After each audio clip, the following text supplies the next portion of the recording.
ইব্রাহিম আলাইহিস সালাম যখন দোয়া করলেন রব্বি হামিনি মিনাস সলিহিন, হে আমার রব আমাকে একটা সহনশীল সন্তান দান করো। আমার রব তখনই আল্লাহ পাক রব্বুল আলামিন তখনই ইব্রাহিম আলাইহিস সালামকে একটা সন্তানের সুসংবাদ দিলেন। সুসংবাদ দেওয়ার পরে লম্বা একটা ইতিহাস আছে। সেই ইতিহাসটা কি জানেন? হযরত ইব্রাহিম আলাইহিস সালামের সাথে প্রথমত বিবাহ হয় হযরত সারা আলাইহাস সালামের সাথে। কার সাথে? দীর্ঘ 80 বছর পর্যন্ত হযরত সারা আলাইহাস সালাম এবং হযরত ইব্রাহিম আলাইহিস সালাম সংসার করলেন। সংসার করার পরে 80 বছরের মধ্যেও হযরত সারা থেকে কোনো সন্তান জন্ম নেয় না। কোন সন্তান যখন জন্ম নেয় না পয়গম্বর ইব্রাহিম আলাইহিস সালাম আল্লাহর কাছে চাইতে আছে 80 বছর পর্যন্ত সন্তান জন্ম না নেওয়ার পরও পয়গম্বর ইব্রাহিম আলাইহিস সালাম কখনো মুরিদের কাছে যাই নাই, পিসাবের কাছে যাই নাই, চেয়েছেন একজনের কাছে। তিনি কে? আল্লাহ। 80 বছর বয়সে আল্লাহর কাছে সন্তান চাচ্ছে ইব্রাহিম আলাইহিস সালাম, আর তুমি 23 বছরের মধ্যে বাবার দরবারে যাও সন্তানের জন্য। পয়গম্বর ইব্রাহিম আলাইহিস সালাম হাজরা আলাইহাস সালামের সাথে সারা আলাইহাস সালামের সাথে সংসার করলেন। দেখলেন যে দীর্ঘ 80 বছর বয়সে সারা আলাইহাস সালামের কোনো সন্তান হয় না। কোনো সন্তান না হওয়াতে হযরত সারা আলাইহাস সালাম এবার পরিকল্পনা করলেন যে আমি ইব্রাহিমকে দ্বিতীয় আরেকটি বিবাহ করাবো। ইব্রাহিমকে দ্বিতীয় বিবাহ করানোর নিয়ত করার পরে হযরত সারা আলাইহাস সালামের সবচেয়ে প্রিয় একটা বাণী ছিল। সেই বাণীটি সেই হযরত সারা আলাইহাস সালাম যখন মিশরের মধ্যে যখন দুর্ভিক্ষ অবস্থায় যখন ছিল হযরত মুসা আলাইহিস সালামের যুগে বাদশা ফেরাউন থেকে হযরত সারা আলাইহিস সালাম একটা নয় 80টা মতো বাণী উপহার পেয়েছিল। কয়টা? কিছু কিছু বর্ণনায় এসেছে 80টা, কিছু বর্ণনায় এসেছে একটা, কিছু বর্ণনায় এসেছে 40টা পর্যন্ত বাণী উপহার পেয়েছিল। কিভাবে? হযরত পয়গম্বর ইব্রাহিম আলাইহিস সালাম যখন মিশরের মধ্যে যখন দুর্ভিক্ষে মিশরের মধ্যে যখন অবস্থান করে, তার সাথে তার স্ত্রী হযরত সারা আলাইহাস সালাম ছিল। মিশরের গভর্নর তখনকার গভর্নর ফেরাউন হযরত সারা আলাইহাস সালামকে দেখে অত্যন্ত পছন্দ হয়ে যায়। পছন্দ হওয়ার পরে ইব্রাহিমকে জিজ্ঞেস করো, ইব্রাহিম কে জিজ্ঞেস করার পরে ইব্রাহিম আলাইহিস সালাম হযরত সারা আলাইহিস সালাম যে নিজের স্ত্রী সেটা পরিচয় দেয় নাই, কারণ তারা তখন হযরত ইব্রাহিম আলাইহিস সালামকে গোষ্ঠীল হত্যা করার জন্য। ইব্রাহিম আলাইহিস সালামকে খুঁজার পরে না পাওয়াতে ইব্রাহিম আলাইহিস সালাম তাদের সম্মুখ যখন সাক্ষাৎ হয় পর্দার সহিত সাক্ষাৎ করেন, গোপনে সাক্ষাৎ করেন। মানে পুরাটাই শরীর দেখা যাচ্ছিল না, চেহারা দেখা যাচ্ছিল না এমনটা অবস্থায়। এমন টাইমে ইব্রাহিম আলাইহিস সালামকে জিজ্ঞাসা করা হলো, এই বান্দিকে, এই মেয়েটাকে তোমার কি হয়? তখন ইব্রাহিম আলাইহিস সালাম ছোট্ট একটা মিথ্যার আশ্রয় দিলেন যে এটি আমার বোন, নিজের স্ত্রী পরিচয় দেয় নাই, এটি আমার বোন। এই কথা বলার পরে মিশরের মধ্যে হযরত ইব্রাহিম আলাইহিস সালামকে বন্দী অবস্থায় রাখা হয়, আর হযরত সারা আলাইহিস সালামকে ফেরাউনের বাসঘরের মধ্যে নিয়ে যাওয়া হয়। ফেরাউনের বাসঘরের মধ্যে নিয়ে যাওয়ার পর ফেরাউনের সাথে হযরত সারা আলাইহিস সালামের সাথে কোন একটা সংগঠিত হবে, কোন বিষয় সংগঠিত হবে। বলেন আল্লাহ যদি হেফাজত করতে ওয়ালা থাকে, পৃথিবীর বুকে কেউ কি ক্ষতি করতে পারেনি? পারে? আল্লাহ যদি হেফাজত করে থাকে তাহলে পৃথিবীর বুকে কেউ ধ্বংস, কেউ আপনার ক্ষতি করতে পারবে না। এটা আপনার বিশ্বাস রাখতে হবে। কারণ কি ঈমানের 7টি স্তরের মধ্যে একটি হলো কি তাকদীরের, ভালো মন্দ সব কিছু যে আল্লাহ তাআলার পক্ষ থেকে হয় সেটি আপনার বিশ্বাস স্থাপন করতে হবে, না হয় ঈমান থাকবে না। সারা আলাইহিস সালামের জন্য ইব্রাহিম আলাইহিস সালাম দোয়া করলেন, হে আমার রব, আমার স্ত্রীকে তুমি রব্বে হেফাজত করি, আল্লাহু খায়রুল হাফিজিন। হে আমার রব, তুমি তো উত্তম হেফাজতকারী, আমার স্ত্রী, আমার সহধর্মিণী হযরত সারা আলাইহিস সালামকে তুমি হেফাজত করবা। করার পরে আল্লাহ তাআলা ওই মিশরের বাসভবন, ফেরাউনের বাসভবন এবং হযরত ইব্রাহিম আলাইহিস সালাম যেখানে অবস্থান করছেন এর মধ্যকারের মধ্যে হযরত ইব্রাহিম আলাইহিস সালামকে আল্লাহ তাআলা সুরঙ্গের মাধ্যমে দেখাচ্ছে যে হযরত সারা আলাইহিস সালাম পবিত্র, তার কাছে কোনো কিছু করা সম্ভব হয় নাই। সুবহানাল্লাহ। ফেরাউন নিজের অক্ষমতা দেখে, নিজের অক্ষমতা দুর্বলতা স্বীকার করে হযরত সারা আলাইহিস সালাম থেকে ক্ষমা চাওয়ার পরে তার সাথে একটা বাদী উপহার দেন। কিছু ধৈর্য বর্ণনায় এসেছে সেটা ফেরাউনের সবচেয়ে প্রিয় কন্যা হযরত হাজারা আলাইহিস সালাম, আবার কিছু কিছু বর্ণনায় এসেছে সবচেয়ে প্রিয় বান্দি, সবচেয়ে প্রিয় দাসী ফেরাউনের হাজারা আলাইহিস সালাম। সারাকে যখন এই বাণী উপহার দিল, উপহার দেওয়ার পরে খেদমতে পাঠাই দেওয়ার পরে তারা সংসার করতেছে।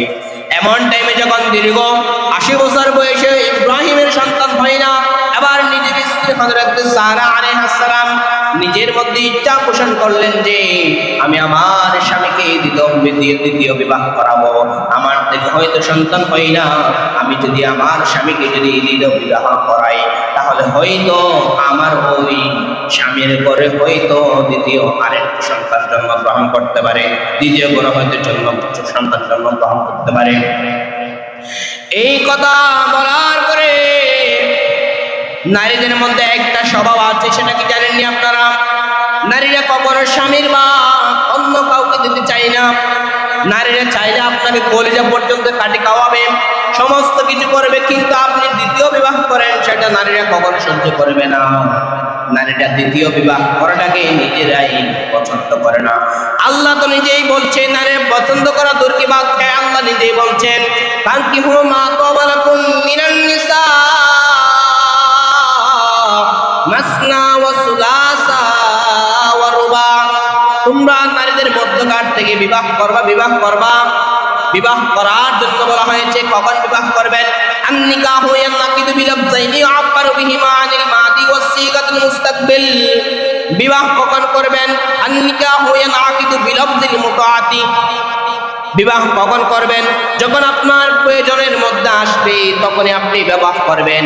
বিবাহ করাটাই কিছু কিছু ক্ষেত্রে যায় আপনার জন্য ওয়াজিব, আবার কিছু কিছু ক্ষেত্রে যায় আপনার জন্য মুস্তাহাব, আবার কিছু কিছু ক্ষেত্রে যায় আপনার জন্য সুন্নাত, আবার কিছু কিছু ক্ষেত্রে যায় আপনার জন্য ফরজ। তাহলে আপনি বিবাহকে শুধু সুন্নাত প্রমাণ করবেন এটাও ভুল, শুধু সুন্নাত প্রমাণ করবেন এটাও ভুল। বিবাহ ক্ষেত্রে বিশেষ সুন্নাত, ক্ষেত্রে বিশেষ ওয়াজিব, ক্ষেত্রে বিশেষ ফরজ, ক্ষেত্রে বিশেষ মুস্তাহাব, 4টি রওয়ায়াত আছে। কয়টি? আমার প্রাণপ্রিয় হাজিরিন, কোন নারীকে বিশ্বাস করা সম্ভব নয়, সেই জন্যই হযরত সারা আলাইহিস সালাম অন্য কোন দূরের নারীর সাথে ইব্রাহিম আলাইহিস সালামের বিবাহ দেয় নাই। নিজের করে সবচেয়ে সারা আলাইহিস সালামের প্রিয় বাদী, প্রিয় দাসী, সবচেয়ে নিকটতম দাসী, বিশ্বাসযোগ্য দাসী হযরত হাজারা আলাইহিস সালামের সাথে ইব্রাহিম আলাইহিস সালামের বিবাহ দিলেন। কি দিলেন? বিবাহ দিলেন। বিবাহ দেওয়ার পরে পরক্ষণে ইব্রাহিম আলাইহিস সালামকে সুন্দর করে হযরত সারা আলাইহিস সালাম দুলার মতো করে সাজিয়ে গুছিয়ে হযরত হাজারা আলাইহিস সালামের মতো হাজারা আলাইহিস সালামের জন্য তৈরি করলেন।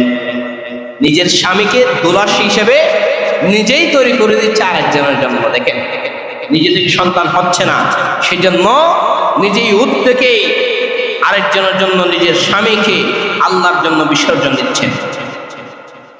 এমন টাইমে হযরত ইব্রাহিম আলাইহিস সালাম দুলার সাথে সাজলেন। দুলার সাথে সাজার পরে হযরত সারা আলাইহিস সালামের পরে হযরত হাজরা আলাইহিস সালামের সাথে সংসার করলেন। সংসার করার পরে এবার হযরত ইব্রাহিম আলাইহিস সালাম আল্লাহর কাছে দোয়া করলেন, হে আমার রব, আপনি আমাকে একটা সন্তান দান করুন। যে আয়াতটি আল্লাহ পাক রব্বুল আলামিন কোরআনের মধ্যে স্পষ্ট বলতে নোট করে রেখেছেন যে রব্বি হাবলি মিনাস সালিহিন। বরাবর করে আমার আল্লাহ হযরত ইব্রাহিম আলাইহিস সালামকে একটা সংবাদ দিলেন, বাশশারনাহু বিগুলামিন হালিম। সুবহানাল্লাহ। 80 বছর বয়সেও চাইতে জানলে আমার আল্লাহ দিতে জানে, জানে কি জানে না? এরপরে ইব্রাহিম আলাইহিস সালামকে এবার একটা সন্তানের একটা সুসংবাদ দেওয়ার পরে ইব্রাহিম আলাইহিস সালাম খুশিতে আত্মহারা হওয়ার পরে হঠাৎ করে 1 মাস 2 মাস 3 মাস 4 মাস 5 মাস 6 মাস 7 মাস 9 মাস 17 দিনের মাথায় সন্তান একটা জন্মগ্রহণ করেছে। যদি জেনে থাকেন ওই সন্তানের নামটা একটু বলেন তো। ওই সন্তানের নাম কি জানেন আপনারা? ইসমাঈল। ওই সন্তানের নাম কি? ওই সন্তানের নামকরণ করা হইল ইসমাঈল আলাইহিস সালাম। ইসমাঈল করে নামকরণ করা হইল। নামকরণ করার পরে এবার ইব্রাহিম আলাইহিস সালামের কাছে সবচেয়ে প্রিয় সন্তানে পরিণত হইল, সবচেয়ে প্রিয় বস্তুতে পরিণত হইল হযরত ইসমাঈল। এমন টাইমে আমার আল্লাহ পাক রব্বুল আলামিন এবং দেখতে পাচ্ছে যে দুইজনের মধ্যে দ্বন্দ্ব সৃষ্টি হইল। কিরকম? ইব্রাহিম আলাইহিস সালামের কাছে সন্তান জন্ম নেওয়ার পরে সন্তান জন্মগ্রহণ করেছে হযরত হাজরা আলাইহিস সালাম থেকে সন্তানকে বেশিরভাগই লালন পালন করত হযরত সারা আলাইহিস সালাম। সারা আলাইহিস সালাম যখন বেশি লালন পালন করে এক পর্যায়ে হযরত ইব্রাহিম আলাইহিস সালাম যখন দেখা যাচ্ছে যে বেশি হাজরা আলাইহিস সালামের সাথে যখন বেশি ঘনিষ্ঠ হয়ে যাচ্ছে, বেশি যখন সম্পর্ক হয়ে যাচ্ছে, হযরত সারা আলাইহিস সালাম আর সহ্য হইল না। সারা আলাইহিস সালামের সহ্য না হওয়াতে ইব্রাহিম আলাইহিস সালামকে আর হযরত হাজরা আলাইহিস সালামের সাথে থাকতে দেয় না। এরপরে আল্লাহ তাআলার নির্দেশ আসলো। আল্লাহ তাআলার নির্দেশ আসার পরে আল্লাহ তাআলা নির্দেশ দিলেন যে হে ইব্রাহিম, তুমি তোমার সন্তান এবং স্ত্রী দুইকে মিশরের ওই দুধু মরুভূমির বালুচিকার মধ্যে তাদেরকে রেখে আসো। এই নির্দেশ দেওয়ার পরে পরের দিনে হযরত ইব্রাহিম আলাইহিস সালাম নিজের আদরের সন্তান হযরত ইসমাঈল এবং হযরত হাজরা আলাইহিস সালামকে মিশরের দুধু মরুভূমির দিকে নিয়ে যাচ্ছেন। যাইতে যাইতে দূর যাওয়ার পরে মরুভূমি ছাড়া কিছুই দেখা যায় না। মরুভূমির মধ্যকারে যাওয়ার পরে 3 দিন সফরের শেষে মিশরের দুধু মরুভূমির মধ্যে যাওয়ার পর হযরত ইব্রাহিম আলাইহিস সালাম, সারা আলাইহিস সালাম এবং হযরত ইসমাঈল আলাইহিস সালামকে সেখানে ডাকে আসলেন। দেখে চলে আসছে কোনো খাবার নাই, পানি নাই, কোনো কিছুর কোনো ব্যবস্থা নাই। এমন পিছন থেকে হযরত হাজরা আলাইহিস সালাম ডাক দিলেন, ও পয়গম্বর ইব্রাহিম, আমি তোমার স্ত্রী, তোমার সন্তান ইসমাঈল এখানে আছে। তোমার রব তোমাকে আদেশ দিয়েছে আজকে আমাদেরকে এখানে কোনো খাদ্যের ব্যবস্থা নাই, কোনো বরণ পোষণের ব্যবস্থা নাই, তুমি আমাদেরকে এই মরুভূমির মধ্যে কেনে রেখে চলে যাচ্ছ। এটা কি তোমার পরিকল্পনা নাকি অন্য কারো পরিকল্পনা? হযরত হাজরা আলাইহিস সালামও একটু মনের মধ্যে সারা আলাইহিস সালামকে সন্দেহ করছেন। এই জন্য স্ত্রীদের মধ্যে সন্দেহ এটা থাকবেই। কারণ হযরত হাজরা আলাইহিস সালাম থেকে সন্তান জন্মগ্রহণ করলো, সারা আলাইহিস সালাম থেকে জন্মগ্রহণ করলো না, সেজন্য তাদের মধ্যে একটা মতভেদ সৃষ্টি হয়েছে। ইব্রাহিম আলাইহিস সালাম ডাকতে বললেন, ও আমার প্রাণপ্রিয় স্ত্রী, আমি তোমাকে অত্যন্ত বেশি ভালোবাসি। এমনকি আমার কোনো সন্তান হয় না, সন্তান না হওয়াতে আমি আমার ইসমাইল, আমার সন্তানকে আমি অত্যন্ত ভালোবাসি। এবার হযরত হাজরা আলাইহিস সালাম ডাক দিলেন, তাহলে আপনি এই কাজ কেন করছেন? তখন হযরত ইব্রাহিম আলাইহিস সালাম বললেন, এটা আমার রবের নির্দেশ। কি বললেন? এটা আমার রবের নির্দেশ। হযরত হাজরা আলাইহিস সালাম আর কোনো কিছু বললেন না, হযরত ইব্রাহিম আলাইহিস সালাম এটা আমার রবের নির্দেশ বলে সেখান থেকে চলে আসলেন। চলে আসার পরে হযরত ইব্রাহিম আলাইহিস সালাম সেখান থেকে চলে আসার পরে দীর্ঘ বছর পরিক্রম হইল। বছর যায়, দিন যায়, মাস যায়। হযরত ইব্রাহিম আলাইহিস সালাম মাঝে মধ্যে ওই সন্তান ইব্রাহিম আলাইহিস সালাম, ওই সন্তান ইসমাইল আলাইহিস সালামকে দেখতে যাইতেন। দেখতে যাওয়ার পরে দেখতে পাচ্ছে সন্তান কুটি হাতে, কুটি অবস্থায় বড় হচ্ছে, দিন দিন বড় হচ্ছে। সন্তান একটু একটু হাঁটতে জানে, এমনটা অবস্থায় হযরত ইব্রাহিম আলাইহিস সালাম একদিন দেখতে গেলেন। দেখতে যাওয়ার পরে সেখান থেকে এসে গেলেন, কোনো খাদ্য দ্রব্যের কোনো কিছুর ব্যবস্থা নাই। এমন টাইমে পয়গম্বর ইব্রাহিম আলাইহিস সালামকে আবার তার স্ত্রী উদ্দেশ্য করে বলে, আপনার রবের নির্দেশ, আপনার রবে আমাদের জন্য সমস্ত খাদ্য দ্রব্যের ব্যবস্থা করে দেবে। আমরা কারো পরোয়া করি না, একমাত্র খাদ্য দ্রব্য সমস্ত কিছুর মালিকানা বিশ্বাস একজনের উপর রেখেছেন, তিনি কে? আল্লাহু খায়রুর রাযিকিন। কোন অবস্থায় আল্লাহ আপনার রিজিক ব্যবস্থা করে দেবে, আপনি টেরও পাবেন না। আপনি বিপদে পড়ছেন, বিপদ থেকে উদ্ধার করতে ওয়ালা একজন, তিনি কে? আপনার ঘরের মধ্যে আছে খাদ্য নাই, তাহলে খাদ্যের ব্যবস্থা করে দেবে, রিজিকের ব্যবস্থা করে দিতে পারে একজন, তিনি কে? উদাহরণ দিলে বুঝতে পারবেন। আপনার ঘরের মধ্যে কোনো কিছুই নাই, হঠাৎ করে দেখতে পাইছেন যে আপনার ঘরের মধ্যে দূর থেকে খাবার এসে গেল। আপনি ঋণগ্রস্ত, আপনার স্ত্রী আজকে হাসপাতালের বেডের মধ্যে শুয়ে আছে, আপনি কারো থেকে এই টাকা পান নাই, আপনার স্ত্রী সিজার করতে হবে। এমন টাইমে আপনি আপনার একটা বন্ধু থেকে হঠাৎ করে পাইলেন যে 30,000 টাকা, আপনার স্ত্রীর সিজারের ব্যবস্থা হয়ে গেল। এটা কি মনে করছেন আপনি ও আপনাকে দিয়েছে? না, আমার রবের নিরাখেলাগুলো আমার রবই আপনাকে ব্যবস্থা করে দিয়েছে, ঠিক কিনা? আল্লাহ বলছেন, আল্লাহু খায়রুর রাযিকিন, আমার আল্লাহ উত্তম রিজিক দাতা। বিশ্বাস করতে হবে একজনের উপর, তিনি কে? পয়গম্বর ইব্রাহিমকে 80 বছর বয়সে যদি সন্তান দিতে পারে, আমি আপনি 23 বছর বয়সে সন্তান দিতে পারে কি পারে না? সে আল্লাহ তখন ছিল, সে আল্লাহ কি এখন নাই? বিশ্বাস রাখতে হবে একজনের উপর, তিনি কে?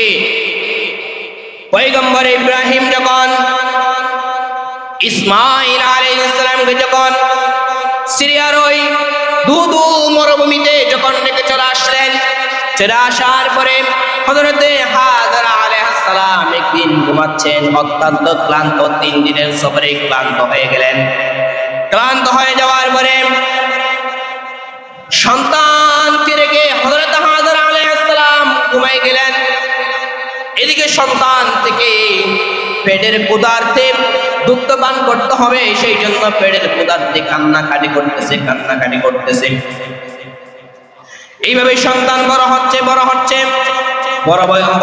হইতে কতদিন যাওয়ার পরে সন্তানের তৃষ্ণা পাইল। তৃষ্ণা পাওয়ার পরে সন্তান দুগ্ধ পান করতে পারে নাই, সেই জন্য তৃষ্ণা পাওয়ার পরে ক্ষুধার্ত অবস্থায় মাও ঘুমাচ্ছে, মাওকে ডাকতে পারছে না, কান্না করতেছে। হযরত ইসমাইল আলাইহিস সালাম কিন্তু মায়ের খবর নাই। এইভাবে কান্না করতে করতে সন্তানের যখন তৃষ্ণা পাইল, পরক্ষণে সন্তান বড় হওয়ার পরে সন্তানের তৃষ্ণা পাইল। তৃষ্ণা পাওয়ার পরে সন্তান কোনো কিছু খাইতে না পাইরা সন্তান কান্না করতে আছে। খেয়াল করেন, অত্যন্ত গভীর বিষয়। এমনটা করে যখন মাও যখন ঘুমাচ্ছে, সন্তান যখন কান্না করতেছে ক্ষুধার্ত অবস্থায়, এবার সন্তান হযরত ইসমাইল আলাইহিস সালাম নিজের 2টি পা দিয়ে মাটির মধ্যে তাপ পাইতেছে। এমন অবস্থার মধ্যে ওই 2 পায়ের সাথে আমার আল্লাহ তাআলার আল্লাহর সাথে কুদরতি সাহায্য এসে গেল। দুই পায়ের সংঘর্ষের মাধ্যমে আমার আল্লাহ পাক রব্বুল আলামিন সেখানে একটা গর্ত, সেখানে একটা নলকূপের ব্যবস্থা করে দিলেন। বর্তমান আমরা হাজিরা যখন ওই হজ করতে যখন যাই, তখন ওই নলকূপ থেকে পানি খাইতে পারলে আমরা নিজেকে ধন্যবাদ করি। আমরা ওই জমজম কূপের পানি খাইয়া আজকে নিজেকে ধন্যবাদ করে, ঠিক কিনা? সেই জমজম কূপ করতে গেছে জানেন আপনারা? পয়গম্বর ইব্রাহিম আলাইহিস সালামের সন্তান ইসমাঈল আলাইহিস সালাম যখন কুদারতে যখন দুধ পান করবে, এমন অবস্থায় মা যখন ঘুমাচ্ছে, সন্তানের দুই পায়ের পায়তারানিতে এমন ভাবে সেখানে সংঘর্ষ হয়ে গেল যে আমার আল্লাহ এবং সন্তানের মধ্যে এমন সম্পর্ক হয়ে গেল, যে সম্পর্কের কারণে আমার আল্লাহ পাক রব্বুল আলামিন হযরত ইসমাঈলের পায়ের বাড়িতে আমার আল্লাহ সেখানে জমজম কূপের ব্যবস্থা করে দিলেন। সুবহানাল্লাহ। তখন শুধু জমজম কূপের ব্যবস্থা ছিল না, সামান্য একটু পানি উঠতেছে, দুই পায়ের বাড়িতে পানি উঠতেছে, আর ইব্রাহিম আলাইহিস সালাম শাহাদাতের আঙ্গুলের মধ্যে পানিগুলো বাজাইয়া নিজের জিহ্বার মধ্যে বাজাচ্ছে। এভাবে হযরত ইসমাঈল আলাইহিস সালাম নিজের তৃষ্ণা নিবারণ করলেন। সময় যাইতে যাইতে একটা সময় এসে গেল যখন সন্তান দীর্ঘ 12 বছর পর্যন্ত হলো, কিছু কিছু বর্ণনায় 8 বছর, কিছু কিছু বর্ণনায় 11 বছর। এমন টাইমে হযরত ইব্রাহিম আলাইহিস সালাম সারা আলাইহিস সালামের সাথে দীর্ঘদিন সংসার করতেছে। এমন টাইমে আবার ইব্রাহিম আলাইহিস সালাম স্বপ্নের মধ্যে দেখেন, ইব্রাহিম আলাইহিস সালাম স্বপ্নের মধ্যে কি দেখেন? قال يا أبت افعل ما تؤمر ستجدني إن شاء الله من الصابرين।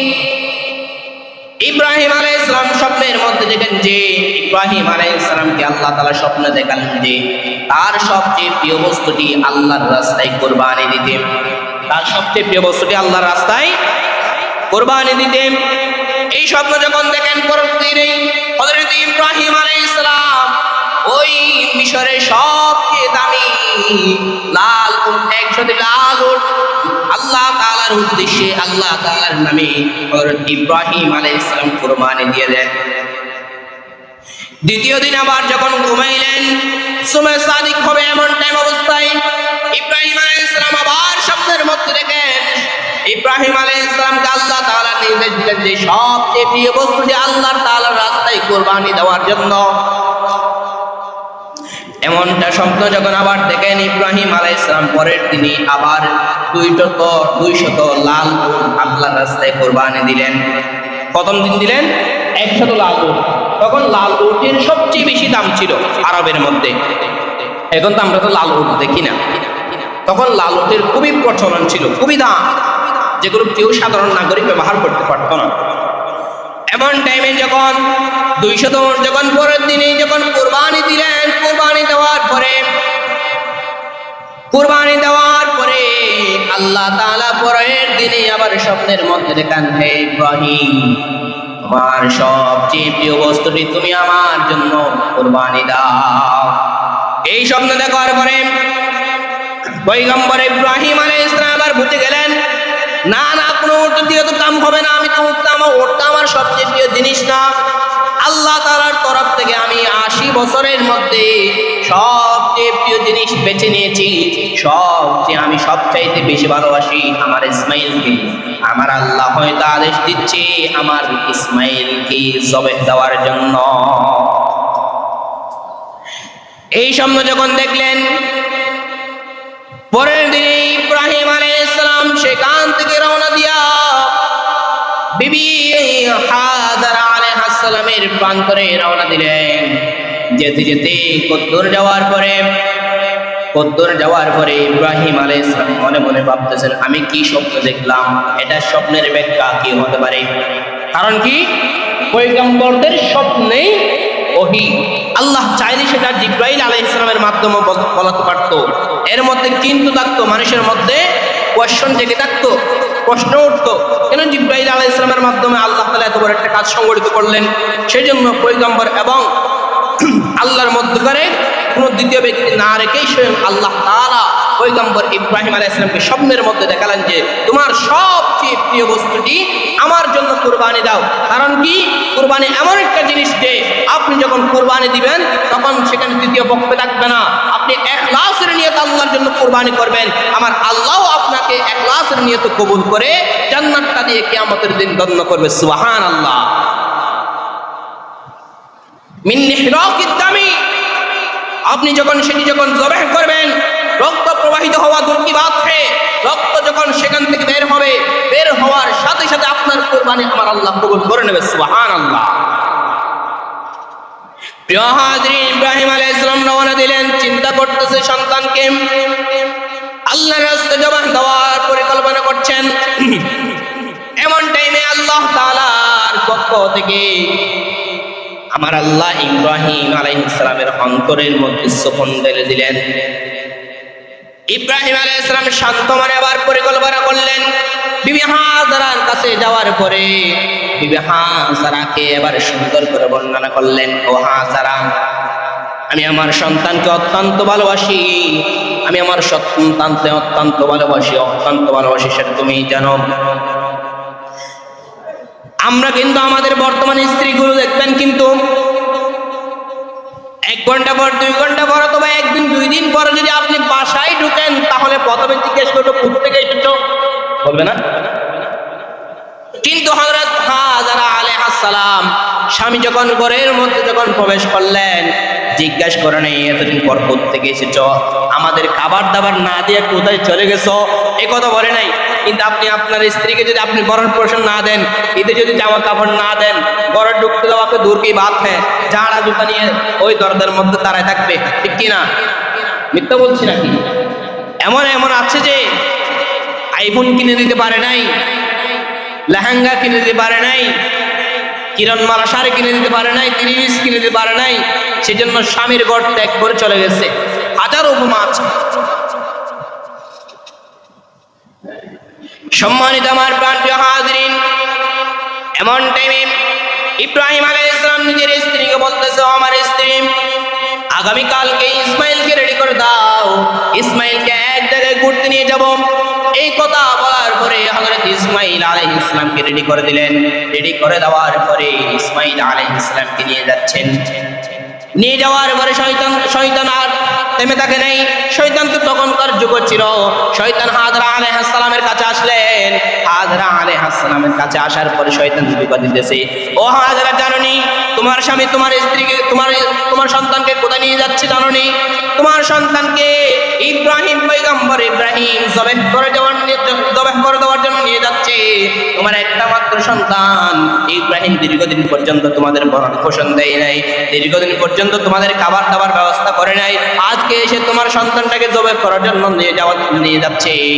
এই কথা বলার পরে পয়গম্বরের স্ত্রী তো পয়গম্বরে হয়, হযরত হাজরা আলাইহিস সালাম এবার শয়তানকে উত্তর দিলেন, আমার স্বামী যদি আমার সন্তানকে যদি যেখানে নিয়ে যাক জবাহ করে দেওয়ার জন্য নিয়ে যায়, তাহলে সেটাই একমাত্র আমার রবের নির্দেশে হয়ে থাকবে। সুবহানাল্লাহ। এবার শয়তান তার থেমে থাকে নাই। শয়তান যখন স্ত্রীকে ধোঁকা দিতে পারে নাই, এবার শয়তান কি করছে? হযরত ইসমাইল আলাইহিস সালামকে ধরছে। ইসমাইল আলাইহিস সালামকে ধোঁকা দেওয়ার জন্য গেলেন। ইসমাইল আলাইহিস সালামকে যাওয়ার সময় বলতেছে, ও ইসমাইল, তোমাকে তোমার বাবা কোথায় নিয়ে যাচ্ছে জানোনি? তোমার বাবা তোমাকে জবাহ দেওয়ার জন্য নিয়ে যাচ্ছে। তোমার বাবা তোমাকে জবাহ দেওয়ার জন্য নিয়ে যাচ্ছে। এই কথা বলার পরে হযরত ইসমাইল আলাইহিস সালাম নিচ থেকে সিরিয়ার ওই ময়দান থেকে 60টি পাথর নিলেন। কয়টা পাথর? 60টি পাথর একে একে শয়তানকে নিক্ষেপ করলেন। জাহাজকে আমাদের হাজিরা যদি হজের মধ্যে যায়, ওই মুজদালিফা এবং মিনার মধ্যে সেই পাথরগুলো নিক্ষেপ করতে হয়। কি হয় না? পাথর নিক্ষেপ করে না?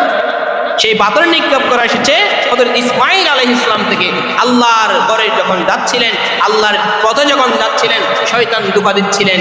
আল্লাহর কাছ থেকে যখন শয়তান আমাদের মধ্যকারে যখন বিবাদ সৃষ্টি করছিল, এমন টাইমে হযরত ইসমাইল আলাইহিস সালাম 60টি পাথর নিক্ষেপ করেছিলেন। কিছু বর্ণনায় এসেছে এই পাথর 3 বার নিক্ষেপ করেছেন। কিছু কিছু বর্ণনায় এসেছে এই পাথর একবার 7টা নিক্ষেপ করেছে, সেজন্য আমাদের বর্তমান হাজিরে এই পাথরগুলো নিক্ষেপ করাটা ওয়াজিব। এই পাথর নিক্ষেপ করা ওয়াজিব। এই পাথর নিক্ষেপ না করলে হজও পূর্ণাঙ্গ হবে না, এমনটা মন্তব্য পাওয়া যায়। হযরত ইব্রাহিম আলাইহিস সালাম সন্তানকে নিয়ে যাচ্ছেন, পরক্ষণে হযরত ইব্রাহিম আলাইহিস সালাম মনে মনে ভাবলেন যে আমি আমার সন্তানকে যে নিয়ে যাচ্ছি, আমার সন্তানের সাথে একটু মশওয়ারা করে, দীর্ঘদিন তো তাদের সাথে আমার সাক্ষাৎ নাই, আমার সন্তানের এর মধ্যে কি মত, আমি একটু আমার সন্তানের সাথে মশওয়ারা করে দেখি। এবার সন্তানের উদ্দেশ্যে পয়গম্বর ইব্রাহিম ডাক দিলেন, ক্বালা ফিল মানাম, হে আমার সন্তান, আমি স্বপ্নের মধ্যে দেখেছি, ইন্নী আসবাহুকা, আমি তোমাকে জবাহ করতে আমি স্বপ্নের মধ্যে দেখেছি। আমি স্বপ্নের মধ্যে দেখেছি আমি তোমাকে জবাহ করতে, এবং আমাকে আমার রব নির্দেশ দিয়েছে যে আমার সবচেয়ে প্রিয় বস্তুটি আল্লাহর রাস্তায় জবাহ করার জন্য। আমি জানি আমার সবচেয়ে প্রাণ প্রিয় জিনিস হচ্ছে তুমি একমাত্র সন্তান, আমি তোমাকে স্বপ্নের মধ্যে জবাহ করতে দেখেছি। কুরআন থেকে কোট করা এই কাহিনী আল্লাহ তাআলা নিজে বলেন, যখন সন্তানের কাছে যখন এই প্রস্তাব যখন দেওয়া হয়, সন্তান প্রত্যুত্তর বলেন, ক্বালা ইয়া আমাতি ফাআল মা তুমার সাতাজিদুনি